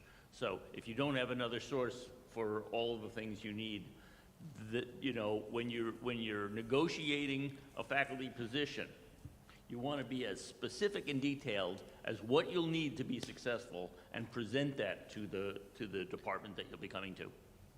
Kelly, can I? Just super quick response. Go ahead. Can I comment? You might respond to some of this, so I think it might be useful. One additional resource, which I would recommend that you try to tap, particularly if you're faculty members, is go to your administrators and ask them to match the funds in the grants. They often will do that, and that gives you a lot more flexibility in a couple different ways. One, oftentimes when you buy money on federal equipment, even if it's not rising to the category that needs to be tagged and kept track of, like Matt said, the institution will still try to do that, and so consumables are very difficult to keep track of in that way, and it makes it difficult for people to take the gear. However, if you're buying it off overhead funds, those rules are often different and sometimes looser. And in the end, it's actually still coming from money that is coming from NSF, because it is often matched from some resource that is generated via overhead return. And so I think you can use that to build up your gear budget significantly, and I've had success with that. I also wanted the budgeting appropriately, that also makes it easier, because when you try to outfit somebody, you might be, it varies depending on what people need, what they can get out of these resources that are being built by the community, but it might be as much as $2,000, $2,500 per person. That's off, if you're budgeting a field team of 6, this is starting to become a significant number that's in the tens of thousands. And so it really is important to try to match the resources with what you need and to make sure you do that appropriately. My last comment is some of these resources also require funds to sustain them, particularly things that you might not think of. In-reach maintenance fees and communication fees, fees for resources like Starlink that also fit into this general gear category pool, those need to be accounted for as well. And if you're outfitting a team of 6 to 10 with in-reach for 3 months, that's $65 a month, and these costs start to mount. And so I think including these completely in your budgets for your grants, and I'm hopeful that Kelly you seem supportive, so I'm hopeful that you can comment on all these, whether these costs are appropriate or not, is something to consider, or to consider go to your dean, go to your department chair, consider other resources to help you build this.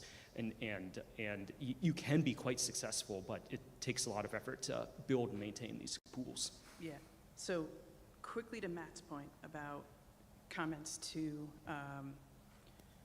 your departments, to your institutions, and that might be explicit in your budget justifications. It's not you're buying socks, it's that you're buying disposable socks. It's not that you're buying, be creative there where you can, that way we can point right back to it, that this is considered a consumable and label it that in the budget justification. To Knut's points about some of the, sustaining costs, I'm just gonna say Zolio. It's a much better solution to InReach. It's a lot cheaper. Sorry, I'm not working for them, but I switched to Zolio for this reason, and I think, no, Kelly Brunn is saying this, look around, this is what I'm talking about, instead of budget slashing, but costs, being cost creative.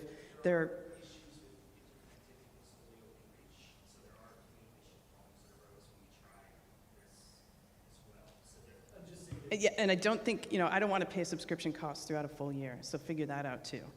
Basically, I'm saying let's just be conservative and thoughtful about this stuff. Yep. No, I get it. I'm just saying there are ways to look around and just be conservative and be thoughtful, and it's a budget justification, not a budget. Anyway, sorry.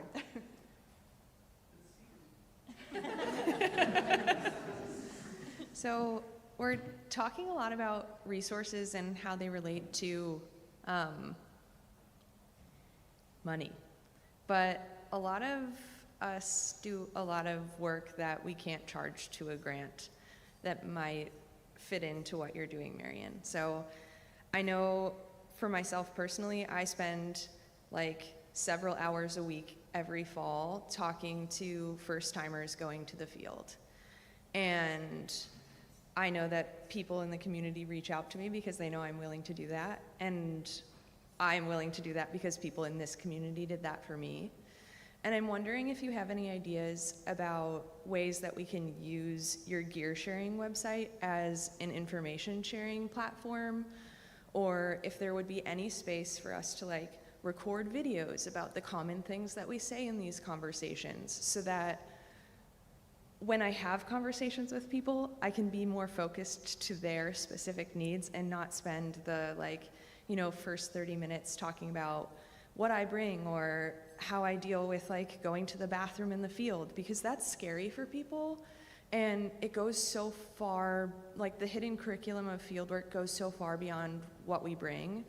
And we're all doing this labor, so it would be cool if there was a place that we could share it. Yeah, that's a really great point. Thank you, Ryan.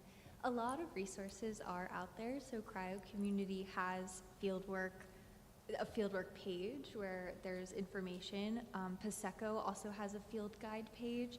And so I think bolstering those with community knowledge is a really great way to go about it. And maybe Marlo has some input on this as well because of the outreach. And I know in this context, maybe we're not talking, large outreach, but outreach to our community to effectively communicate through those means. So I don't know if you have any thoughts on that.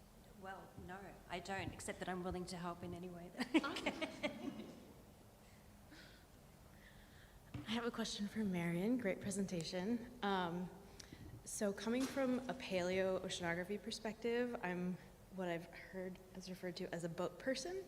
Do you have any packing lists or things like that you can differentiate from going on continent versus being on a sailing expedition, actively coring? I can help with that. Having done three expeditions at sea, I could definitely give input on that side of things, because it's definitely a different. You're living a much cushier life when you're at sea than you are out on the ice. So, yeah, definitely a place for both, I think, right? Yeah, absolutely. And I think a really big piece of this is we'll have the packing list that you guys have. So please go to the website. There's a link and a form to link packing lists that you have. So if you're willing to do that, that would be awesome. And you can differentiate what the field site is. You can be as specific as the lat and long of where you were, or you can just say boat work. And the other piece I forgot to mention that is also really important, if you're willing to make your packing list collaborative, that would be really helpful, because I listened to a talk by Anita Marshall last week, and she created this amazing field course that was incredibly accessible, but she realized that a lot of packing lists were made with white people in mind, male, able-bodied. There are things that we may not think of walking through the world like we do that someone else who goes on these field expeditions needed that we didn't think of. So having them be collaborative so that it can be more inclusive would be awesome. My question's for Marlo. Thank you, that was very fun. My wife does scientific animations, mostly in biomedicine, and I think when she mainly works in industry with people who have more money, and when she works with academics, I think sometimes people will come to her and say, your work is great, can you do something for me? And then she sends them a cost estimate and they say, never mind, actually that's a bit too much. So I guess I'm interested in how you see starting the conversation earlier so that we can write someone like you into our grant, and if you have a lot of experience with that, what good strategies there are to pursue in terms of raising funds to work with someone like you to effectively communicate our science. Yeah, definitely. I have to admit, a lot of the work I've just done for free, or I've just let Kev have the money because he puts so much time into the thing, and I'm doing it for the passion. But that obviously becomes unsustainable. Yeah, we would at rather some pay point. you. But I do think that you'll find a lot of creatives do really put far more work into to this than they do get compensated for, which doesn't make it right, but it is a fact of those of us that are working in the polar science communication. But yeah, definitely now I'm finding that people do reach out to me and say, can we write you into this proposal? The money isn't really ever, I still don't think the compensation level that people expect to give us is really realistic for how much time and effort goes into it. But yeah, if you are interested in working with a creative, do consider that we are skilled professionals just like you are, and that we do deserve to be compensated as much as we are doing it for love and passion, especially if we're working in Antarctic science and worried about what's happening. But yeah, I don't know if that answers your question, but It's helpful, yeah. I definitely Yeah. agree with everything you said. yeah, just expect to pay more than you think. Yeah. Yeah. Hopefully. It takes a lot of time. Yeah. Brad, you were standing before. My question is for Marlo as well. Thank you for sharing your animations. They're both mesmerizing and also evocative of emotion. And specifically, I wanted to comment about the city's drowning animation. You kind of stepped away from that before you showed it to us and saying that this was, perhaps, fear-mongering in a way. And that was related to Megan Ennes's talk beforehand. But as you showed that, I thought it was very powerful. And I wondered if that invoking of fear is helpful for getting us onto common ground as to finding the values, specifically the values of wanting to protect that Megan was talking about. And in that case, it's not so much fear-mongering, but using it to get us to the shared values. Right. Well, I mean, if you look at the IPCC projection graph, we're all familiar with the way that looks. You show that to people, it doesn't really mean anything. But if you can show them what it looks like for where they live and really make them think about what are the implications of, Mumbai floods, where are those people going to go? I think about this a lot. So I work for the University of Nebraska, even though I live in a small coastal village in Massachusetts that is very much vulnerable to sea level rise. But I work for the University of Nebraska, and I always think, well, how can I make the people of Nebraska care about sea level rise? Because Antarctica, we are all connected to Antarctica. And I don't care if you live in the middle of Nebraska, you should care about it because those people are going to go somewhere, and I bet you care about immigration in Nebraska, right? So I do think that it has utility, and actually, even though it may seem I stepped away from it, I would love to make that for a lot more of the cities in the world, because I do think it is powerful. As doom-laden as it is the reality that we are going to face. And so in my communication work, I'm trying to find a balance. But yeah, Brad, I do think it's worth exploring some more. So if anyone wants to throw some funding at us, we'll be happy to make some more animated maps. So I'm going to do this again. Sorry, panel. I'm going to ask a question to the crowd. How many people here have been funded by the NSF? Okay. How many people have had broader impacts because they're funded by the NSF? That should be every single hand that just went up. Why do we not get abstracts for this session? This has been a frustration for me for 3 years now. We got 2 abstracts for what we're doing in the community. And when Kelly was talking about, writing broader impacts, we want metrics, we want something targeted. This is where I get inspired for my broader impacts, is hearing about what you all are doing. So I'm just using this platform, my 30 seconds here, to say, please submit abstracts to this session. At least I really want to hear what you're doing in your broader impacts. I gave this speech to Alex last night, because you're all doing really cool work. And it's important for us to play these ideas off of each other and socialize our ideas, just like it's important to socialize our manuscripts before we submit them. So please submit to this session. Can I actually add to that, Matt? I've been coming to WAIS Workshop, I don't know, this is maybe my 4th one now, sporadically over the years, and this is the only venue in which there's consistently a focus and a session dedicated to this that's on the main stage. I was in Pukon at SCAR Open Science Conference earlier in August, and we were stuck, the humanities were stuck in a building that was minutes and minutes walk away.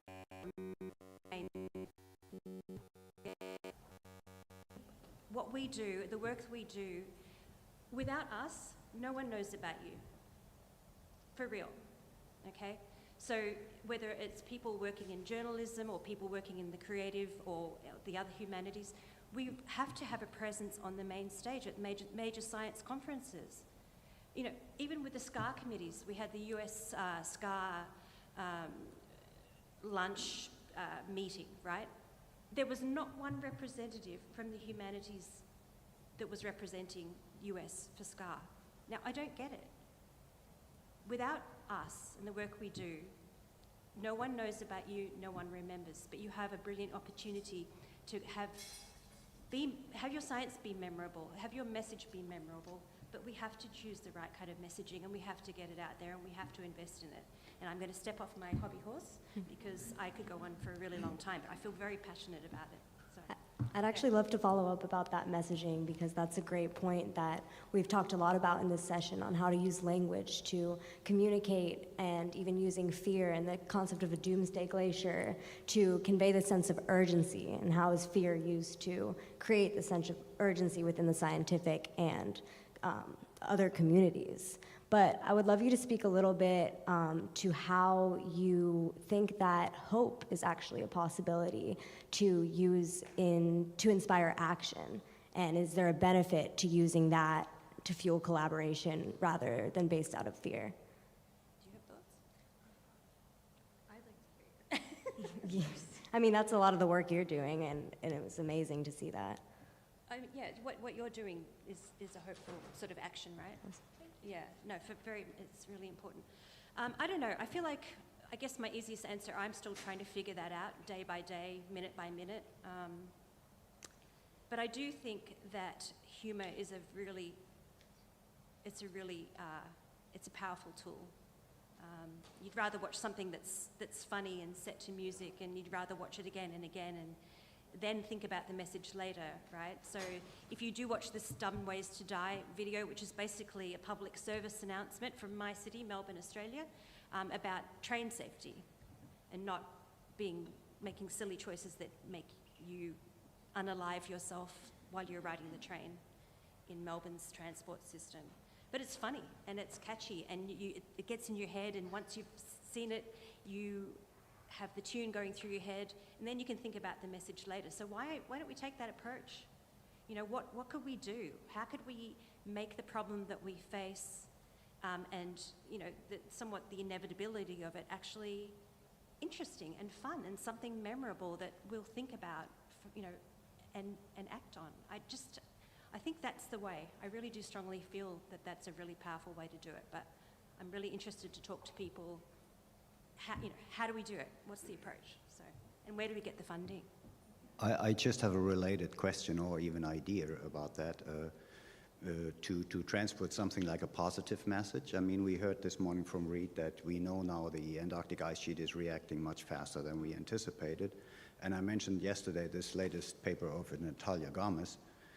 You know, you could go in the direction of an animation that says if we lose ice in Antarctica the same way, we start within decades to rebound the crust much faster than we previously anticipated. And that could be a stabilizing moment in the Antarctic ice sheet. And that stabilizing moment is much stronger if we go to low emission scenarios. Because if we don't, we get into a runaway situation. That can be nicely made into probably a simple animation that transports this hope, you know, that inspires hope, and that really goes away from that doomsday. As we heard this morning, that doesn't really, you know, inspire the people, yeah. Yeah, I mean, I do have an idea to have sort of should I give it away? Have sort of a fictional planet where they did it the wrong way, and have a whole song. I've gotten the song sort of in my head already, but yeah, that's definitely one aspect that we could explore. But I don't know, does that sort of, Mike, does that kind of take away from the fact that we need to take action? Oh no, it even emphasizes it. The more action you take, the less CO2 you produce, the less sea level will rise, because the ice sheet will remain more stable, you know. That's something we didn't really anticipate a few years ago. Yeah, I know. I just wonder if talking about the land rising is just, it might just be a bit too much information for people to take in a short form. I feel like you need to do a series of things that explain the steps. Do you know what I mean? That's why I asked you. That's something you need to figure out. Hey, you know, let's think about the average TikTok video. People will not watch after 1 minute because people's attention spans are very, very short. So messaging has to be short, it has to be simple. Unfortunately, that's where we are. And that's why, you know, the comic and the graphic novels are so engaging. It's because it's just short amount of text, a lot of visuals. It's the same concept that I was trying to say with my presentation, which I could have spoken for half an hour, that we have to keep things short form if we want to reach today's people, because people just are, you know, it's a saturated media environment and you're competing all the time for messaging. So what can we make that's super short, super to the point, and funny? That's what I think. Sorry, it's 12:20, so time for lunch, but you should follow up during lunch if you have any more questions. Let's thank them one more time.